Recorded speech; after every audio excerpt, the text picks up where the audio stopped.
Ah, quiero suplicarles que abran sus Biblias en Génesis 47. Y si tienen sus Biblias, mis hermanos, por favor, Génesis 47. Vamos a buscar esta porción de la palabra de Dios. Y por favor, quiero suplicarle a nuestra hermana Rosita. Por favor, hermana Rosita Coctí, si nos ayuda mi hermana para que leamos los versículos 13 al versículo 31. En voz alta, hermana Rosita, si nos ayuda a leer Génesis capítulo 47, 47. versículo 13 al 31.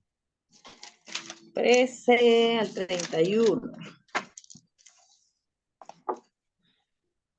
13, amén.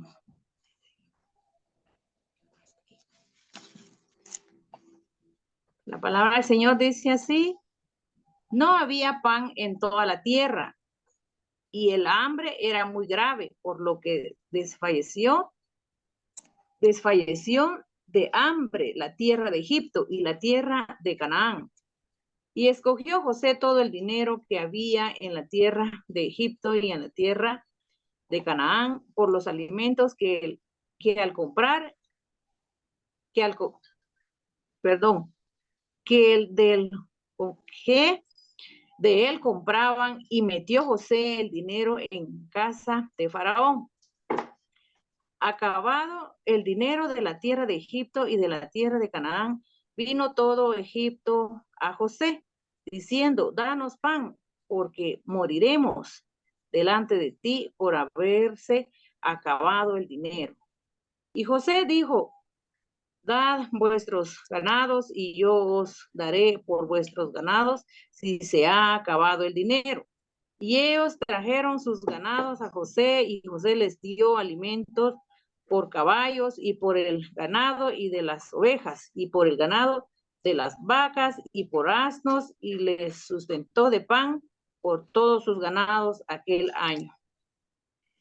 Acabado aquel año, vinieron a él segundo año y le dijeron: no encubrimos a nuestro señor que el dinero ciertamente se ha acabado también. El ganado es ya de vuestro señor. Nada ha quedado delante de vuestro señor, sino vuestros cuerpos y vuestra tierra, porque moriremos delante de tus ojos, así nosotros como nuestra tierra. Compramos a nosotros a nuestra tierra y por nuestra tierra por pan, y seremos nosotros a nuestra tierra siervos de Faraón. Danos semilla para que vivamos y no muramos, y no sea asolada la tierra.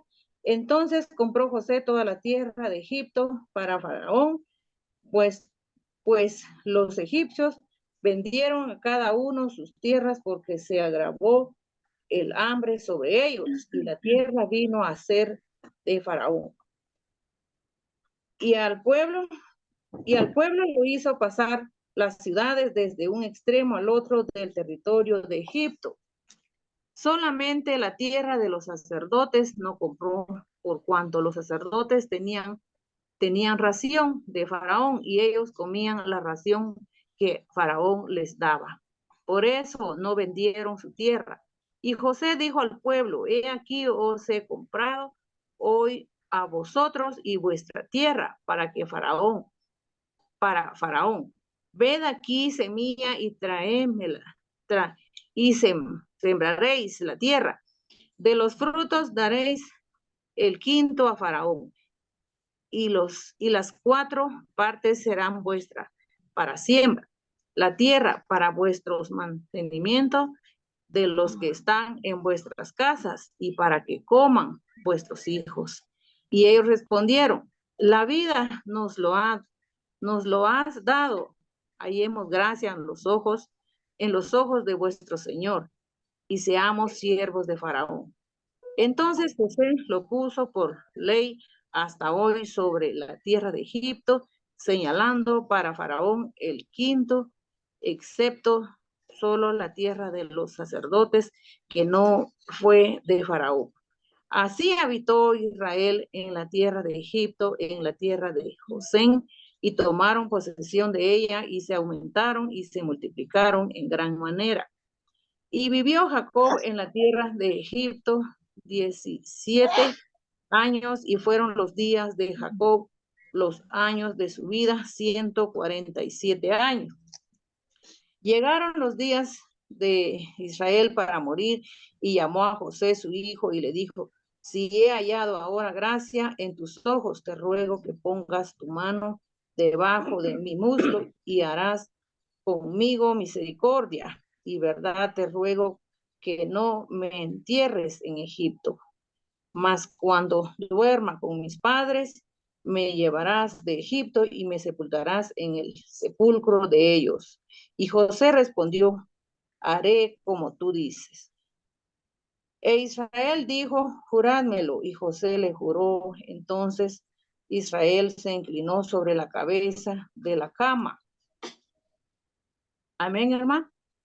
Amén. Llegué 31. Amén, hermano. Gracias, hermana Rosita. Muy bien. Estos versículos nos ayudan para ya poder terminar el capítulo 47 para empezar el 48, pero nos queda todavía algunas facciones para poder aprender grandes lecciones de esta escena. Porque a veces solo queremos la historia de José, pero no vemos las lecciones espirituales, los principios bíblicos que hay en el fondo, y a veces se nos pasa por alto. Y cuando estamos en una serie de estudios, nuestro interés es ver cómo están los principios bíblicos organizados dentro de ellos, pero también vemos ciertas doctrinas bíblicas que hay en el fondo y que nos ayuda a entender lo que ha sido el orden de cada familia desde la antigüedad. Quiero que notemos, mis hermanos, que uno de los puntos que ahora podemos aprender ya para ir finalizando este capítulo es que José, habiéndose preocupado por su padre Jacob y por su familia, cuya misericordia fue especialmente concebida por la providencia en el progreso de José, nos damos cuenta que todo era plan de Dios. Se relata también la salvación del reino de Egipto, de la ruina del reino de Egipto. El punto acá, hermanos, podemos ver que Dios es soberano. Dios es rey de reyes y señor de señores. ¿Cómo es de que Dios utiliza a una nación pagana para salvar a su propio pueblo? ¿Cómo es de que Dios utiliza a José para salvar a una nación pagana? ¿Se acuerdan ustedes de que el sueño que tuvo el faraón? Nadie lo pudo descifrar. Pero José, como hombre de fe, él tenía el don de la interpretación de sueños. Y cuando nosotros vemos que Dios estaba encaminando los pasos de José hacia Egipto en medio del dolor, en medio de la traición de su familia, en medio de todo lo que iba a sufrir allá en Egipto mismo, podemos ver en el fondo que no solo es una historia, sino vemos lo que es la soberanía del Dios Altísimo. Cómo Dios en su gracia gobierna sobre gente que en realidad son de maldad, y cómo Dios gobierna a su pueblo que también tienen que entender que son hombres que han sido alcanzados por la gracia de Dios, pero que son tentados para pecar contra Dios. Y esto nos ayuda a comprender, mis hermanos, que la Biblia dice de que es necesario que Dios empiece a disciplinar primero a su casa y luego a los del mundo, el orden bíblico. Cuando nosotros vemos cómo Dios estaba tratando con la familia de Jacob desde antes de la crisis de Egipto, ahora podemos ver que también Dios trata en el mundo de los egipcios, porque Él es rey de reyes y señor de señores. Cuando vemos que la soberanía de Dios tiene que ver en que Él va a usar a quien Él quiere, sea hombre de fe o no sea hombre de fe. Imagínense que Dios le dio al faraón ese sueño de 7 vacas flacas y 7 vacas gordas, y pareciera ser algo monstruoso, algo malo, porque no dejaba quieto al faraón, pero era algo que venía de parte de Dios. Cuando nosotros vemos que en la antigüedad Dios trataba así con las naciones paganas, pero también trataba con su propio pueblo, usando a veces a su pueblo para bendecir a una nación pagana, o a veces utilizando una nación pagana para bendecir a su pueblo.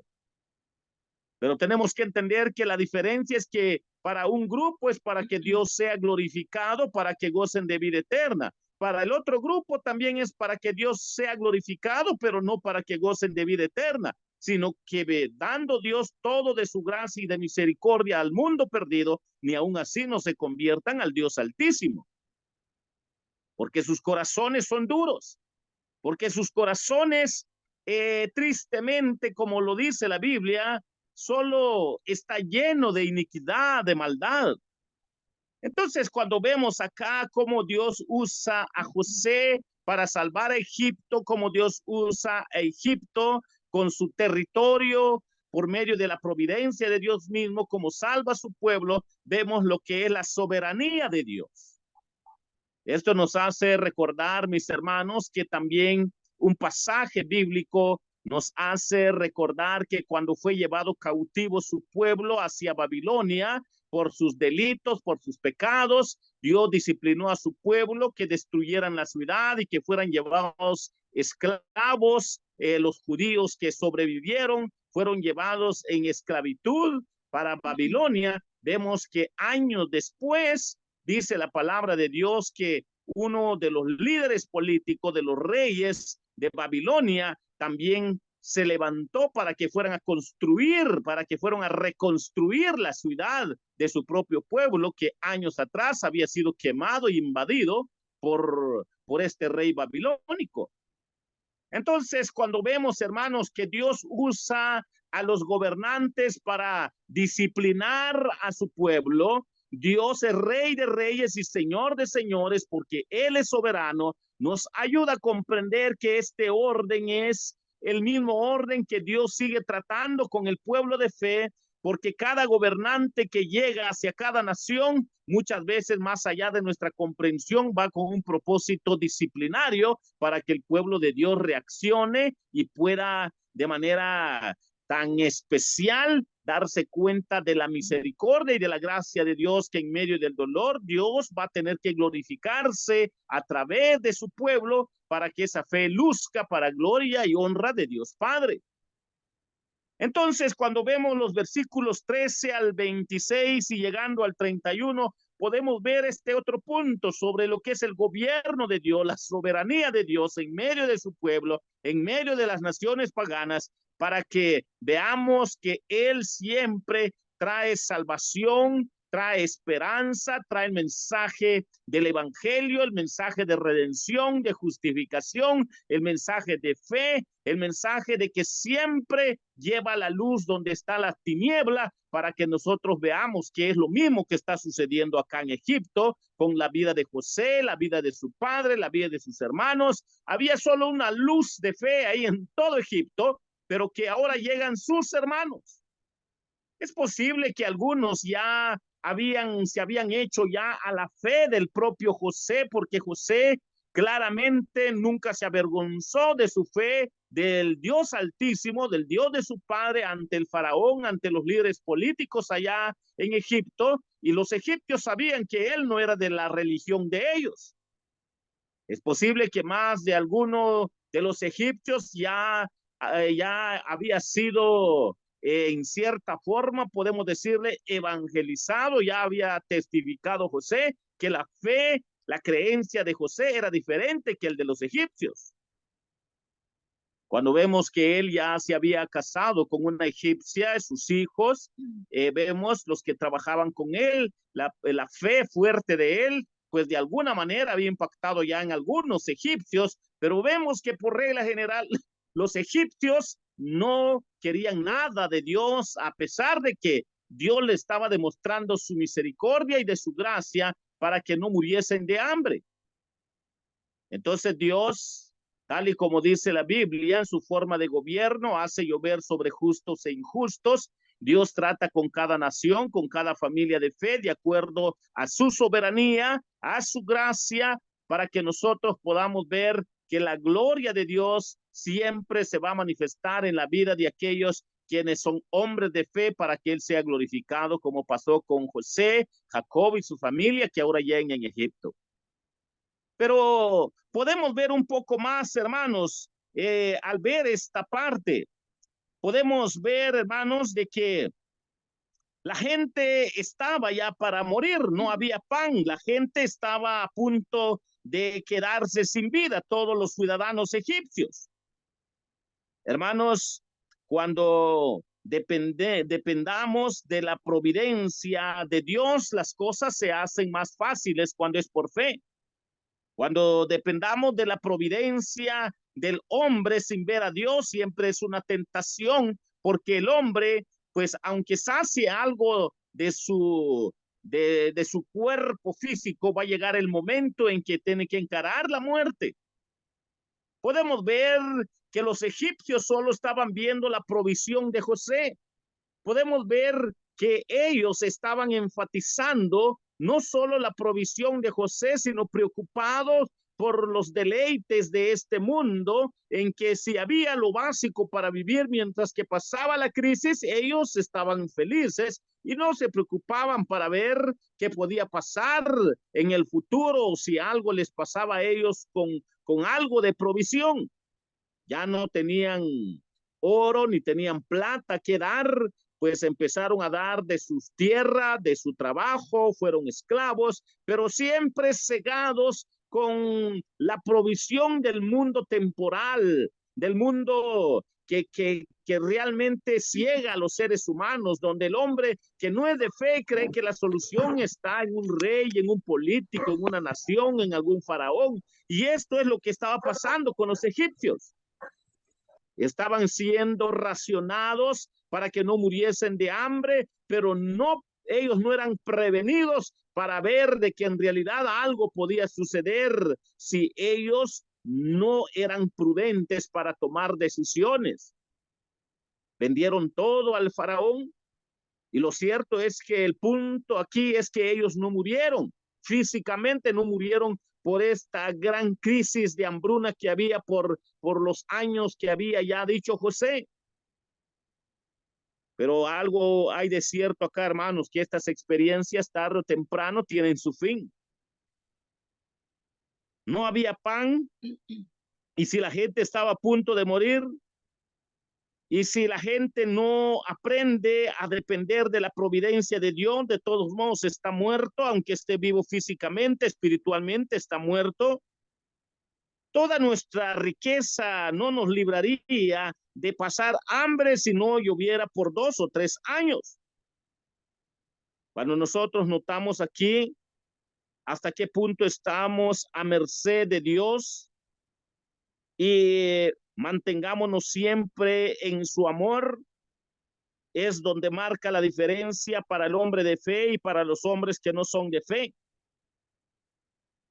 También cuánto nos perjudicamos por nuestra propia falta de cuidado si no somos prudentes. Si todos los egipcios hubieran guardado trigo para los 7 años de abundancia que les repartió José, no hubieran pasado estos momentos de aprietos en que ellos ya estaban vendiendo sus tierras, ya no había oro, plata, hasta fueron esclavos del propio faraón.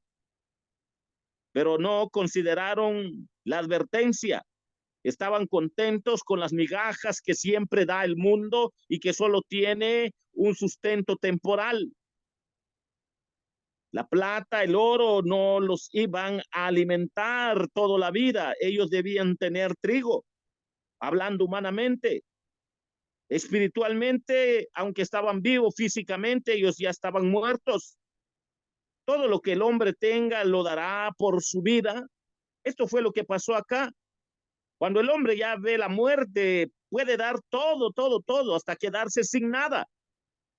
Pero siempre priorizando solo no morir sobre esta tierra, no tiene puesto la fe en el Dios Altísimo para aprender a poner la fe en el Señor, que de todos modos va a llegar el momento en que algo va a marcar la diferencia.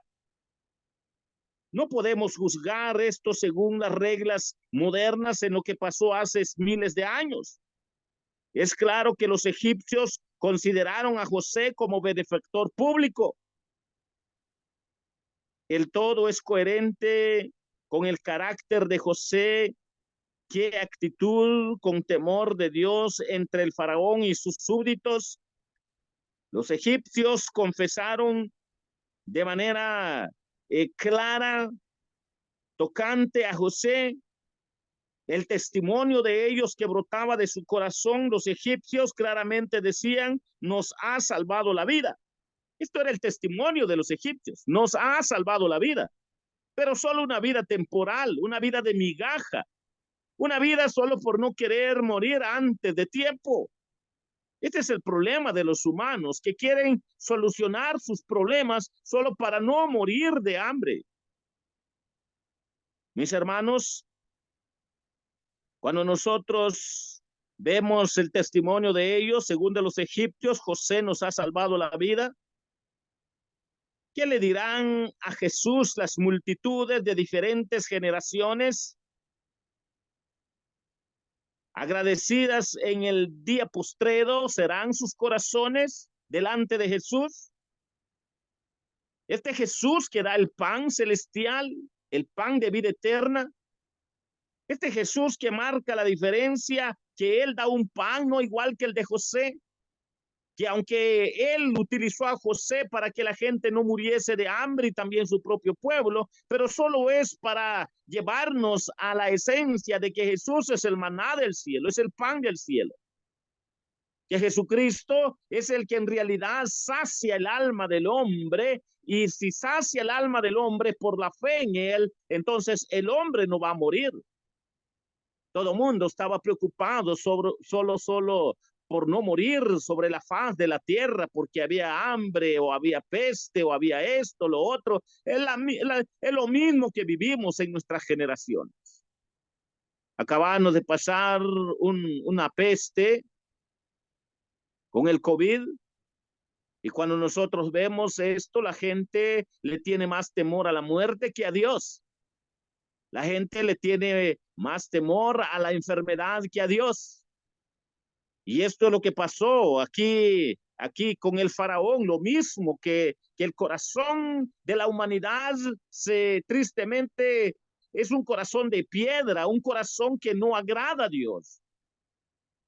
El testimonio de los pastores a nivel mundial, escuchen esto, hermanos, es a nivel mundial, ni siquiera es Centroamérica y Latinoamérica. Casi todos los pastores dan un reporte que las iglesias, ellos tuvieron un problema del 10 al 40, 30% en que muchos miembros ya no regresaron a la iglesia. Supuestamente, pues hubieran regresado con mayor temor y reverencia para seguir adorando y sirviendo al Señor, pero sale a luz que el hombre se pone más duro de corazón. Y cuando nosotros vemos que somos tentados a la provisión material, y si no estamos educados bíblicamente, solo ponemos nuestra poca esperanza sobre esas soluciones temporales, nos damos cuenta, mis hermanos, de que es el mismo problema de muchas congregaciones. ¿Por qué las congregaciones, hermanos, tienen mucho problema?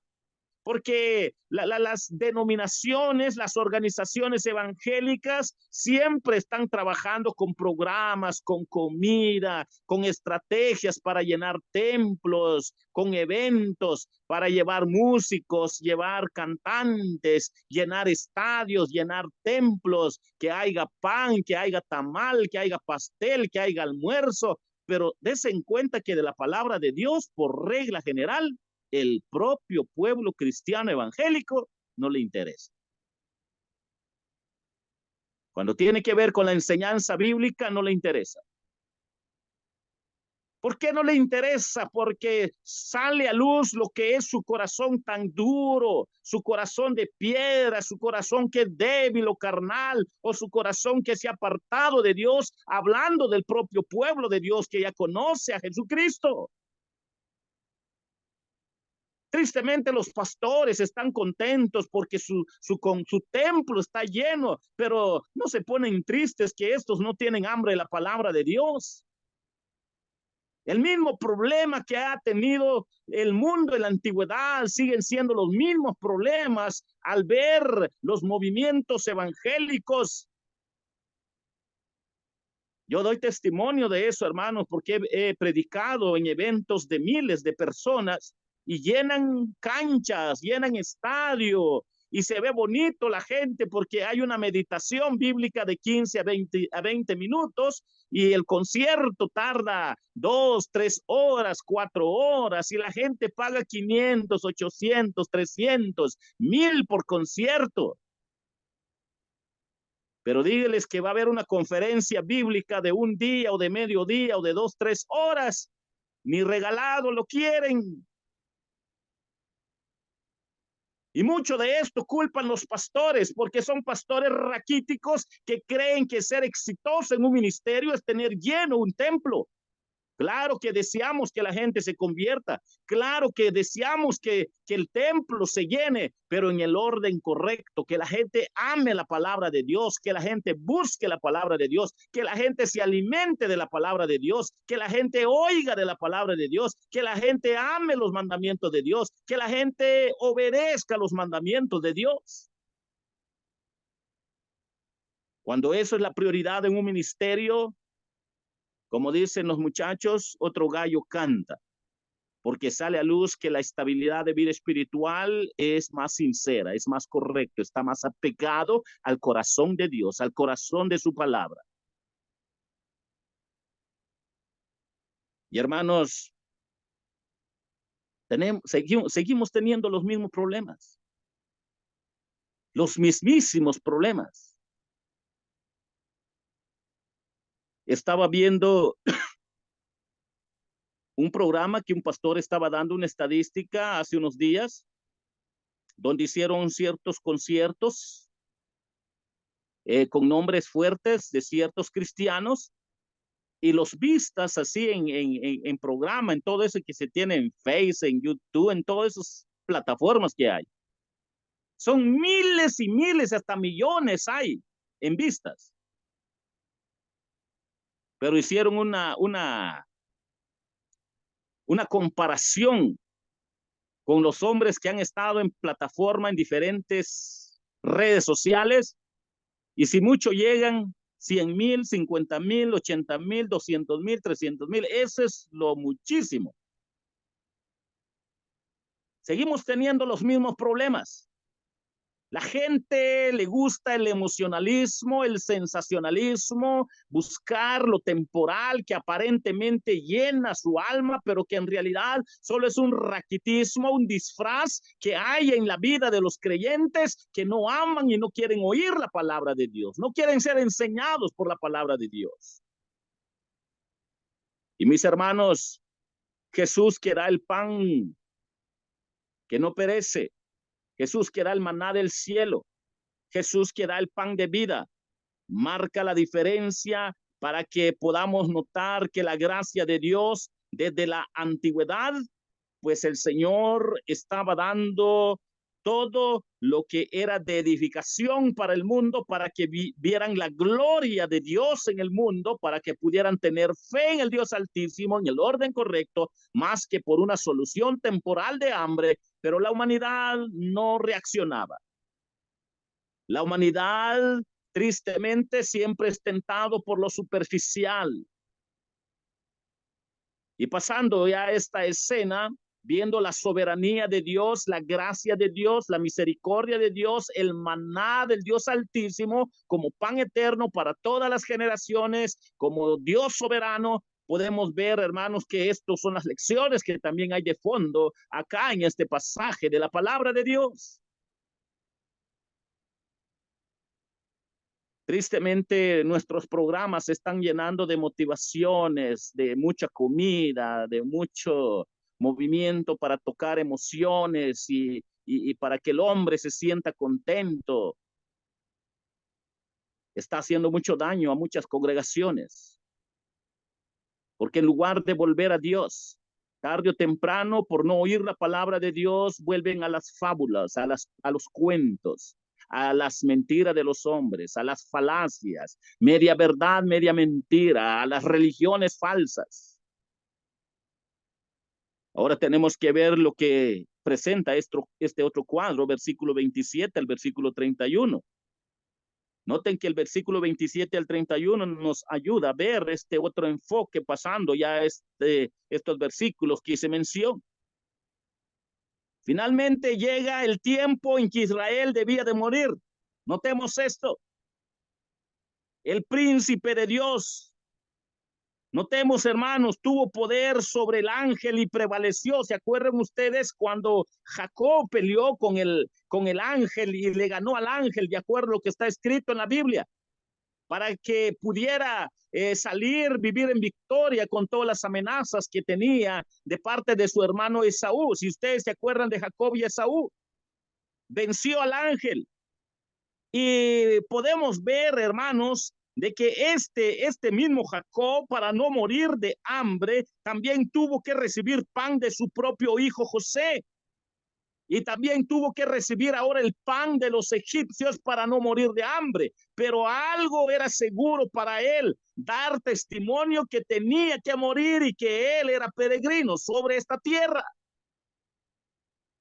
Hermanos, cuando nosotros vemos cómo él le da la bendición al faraón, no avergonzándose de su fe, cuando vemos cómo él glorifica a Dios delante del faraón para poder confesar sobre su fe en el Dios Altísimo, podemos ver cómo él presenta su testimonio y cómo él delante del faraón le dice al faraón, pues en mis años han habido años bonitos, pero también años duros.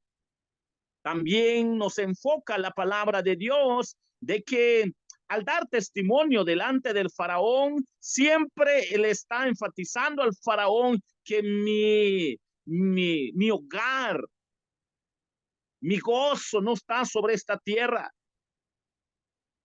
Y prueba de eso es que le pide a José, mira José, por favor, estoy para morir antes que yo muera. Por favor, lleves mi cuerpo allá donde Dios prometió la tierra a mis padres, donde Dios prometió la tierra para toda nuestra descendencia. Lleva mi cuerpo, porque esto es un tipo de la Canaán celestial, donde yo quiero disfrutar de la promesa de Dios de manera anticipada. No dejes mi cuerpo aquí en Egipto. Cuando nosotros vemos las convicciones de este hombre de fe, cómo le testifica al faraón que es peregrino sobre la tierra, que su corta edad los cuenta por días porque ni siquiera va a llegar a la edad de sus padres, pero que hay una habitación celestial mucho mejor que sobre esta tierra. Hermanos, ni con el pan que Dios le dio a los egipcios, ni con el pan que José le dio a su padre Jacob, ni que Dios lo libró de las manos de su hermano Esaú con todo lo que él pasó, con momentos duros, nada de eso lo libró para que pudiera ya llegar el momento de estar confrontando la muerte. Ya estoy para irme. Lo que aquí Jacob está enfatizando me acuerda mucho de las palabras del apóstol Pablo. Cuando el apóstol Pablo dice, he peleado la buena batalla, he terminado mi carrera.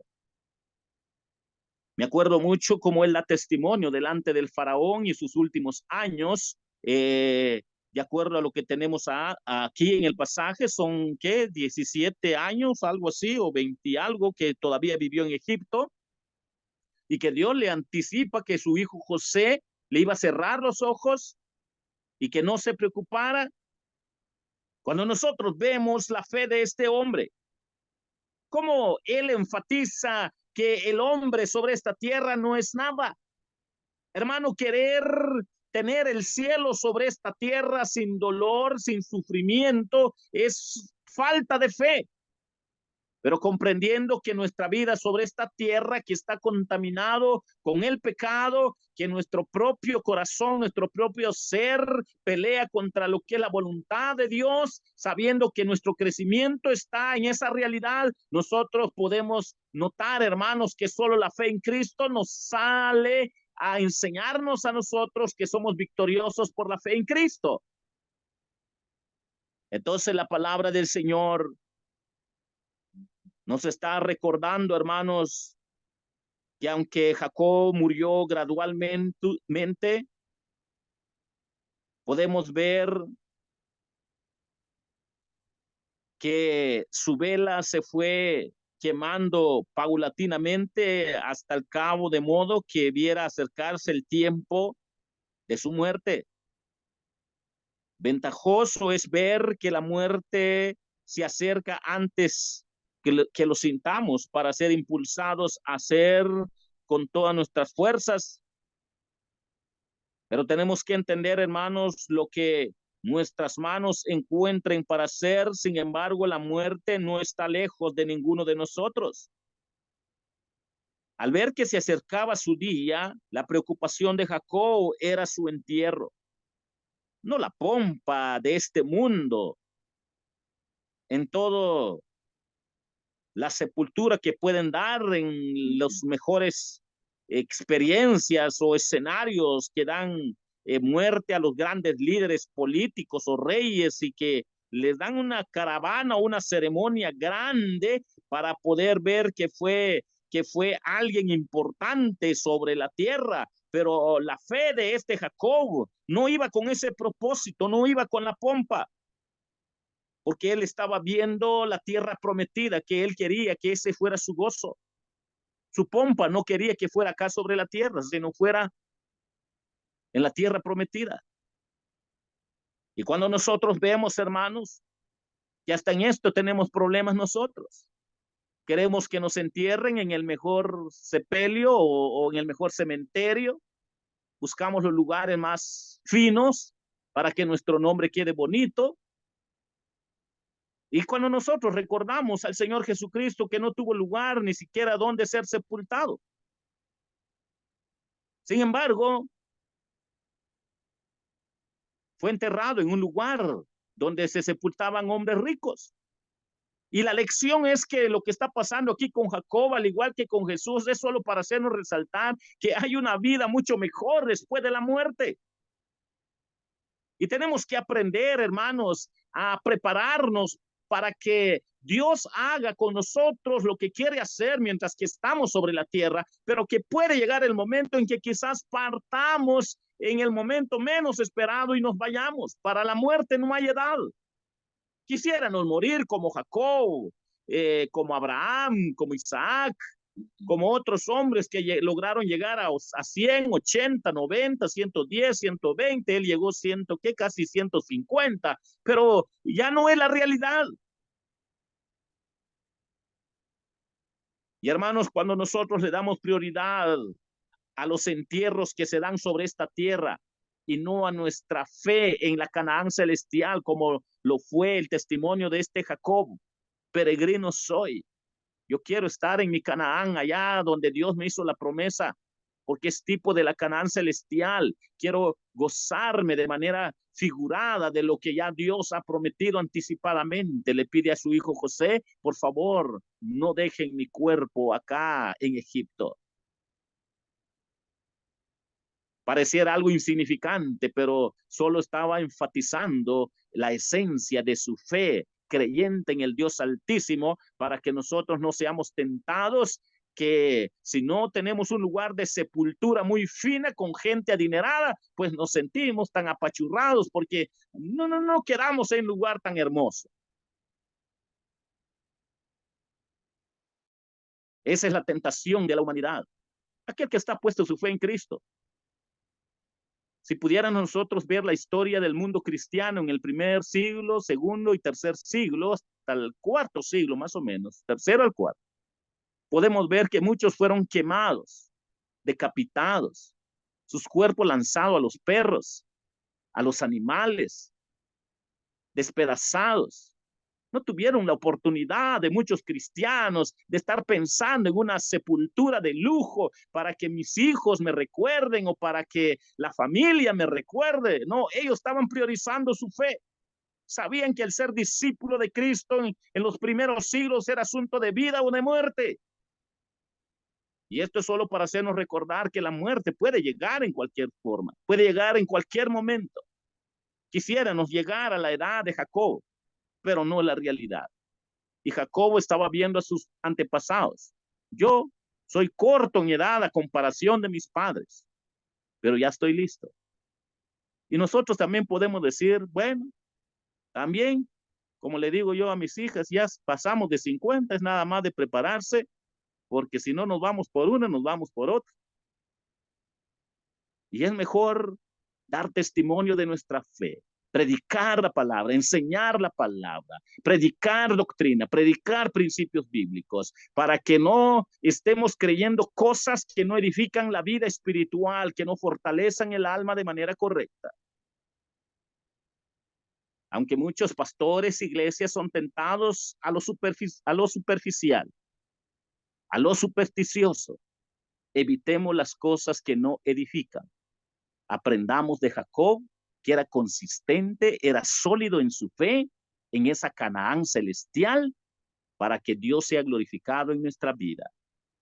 Y hermanos, ese tipo de cielo es lo que Dios quiere que nosotros enfaticemos en nuestra vida, nuestro gozo de vida eterna, ya de esta tierra. Por favor, quiero terminar ya, mis hermanos. Si usted tiene su Biblia, para que entendamos que lo que está diciendo la Biblia es lo correcto, por favor, quiero suplicar, vamos a ver si hay dos mientras que yo termino. Búsquenme el pasaje de Hebreos 11:14 y también Hebreos 11:21. Por favor, con esto vamos a terminar, mis hermanos.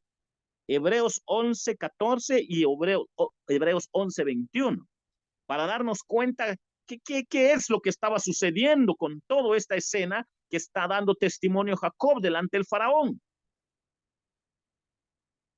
Hebreos 11:14 y 11:21. Puede leer del 13:14, hermana, o un hermano que quiere apoyar, hermano, para ampliar este estudio bíblico ya para terminar. Si lo tiene, lo puede leer, hermana. ¿Lo puedo leer, hermano? Amén. Dice, conforme a la fe murieron todos estos sin haber recibido lo prometido, sino mirándolo de lejos y creyéndolo y saludándolo y confesando que eran extranjeros y peregrinos sobre la tierra.